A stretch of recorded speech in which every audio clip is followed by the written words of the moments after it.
Hello, good morning all of you. आज हम आपको दूसरे क्लास में आज हम बताएंगे कहता है एक समान विद्युतीय क्षेत्र में स्थित वैद्युत ध्रुव के अल्प विक्षेपण में किए गए कार्य के बारे में हम बताएंगे। देखिए क्या होता है कार्य, जब कहते हैं जब देखेंगे कहता है एक समान विद्युतीय क्षेत्र में कोई वैद्युत ध्रुव रखा हुआ है तो उसमें अल्प विक्षेपण यानी अल्प विस्थापन करने में कितना कार्य करना पड़ेगा। देखेंगे, हम बताएंगे माना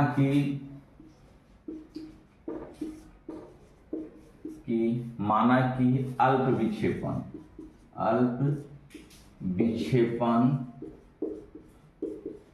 डी थीटा करने पर डी डब्ल्यू कार्य करना पड़ता है। पिछले क्लास में हमने बल आघूर्ण के बारे में हम लोग पढ़े थे। अब हम कहते हैं अल्प विक्षेपण, कहता है उसके अल्प विस्थापन करने से कितना कार्य करना पड़ेगा। तो कहते हैं कि देखिए एक समान विद्युतीय क्षेत्र में एक वैद्युत ध्रुव है, इस पर अल्प विस्थापन करते हैं तो कितना कार्य करना पड़ेगा। वही लिखे हैं, माना कि अल्प विक्षेपण डी थीटा या अल्प विस्थापन डी थीटा करने पर डी डब्ल्यू कार्य करना पड़ता है। तो हमने पढ़े हैं अल्प कार्य बराबर टॉर्क इंटू डी थीटा। हम पिछले क्लास में हम लोग पढ़े हैं, क्या कहे हैं, पिछले क्लास में हम लोग पढ़े हैं ये सूत्र होता है कि वैद्युत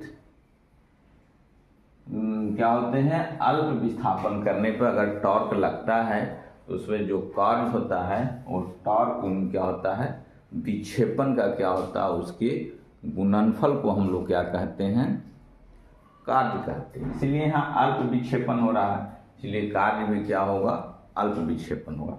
अब देखेंगे, हम अभी पढ़े हैं टॉर्क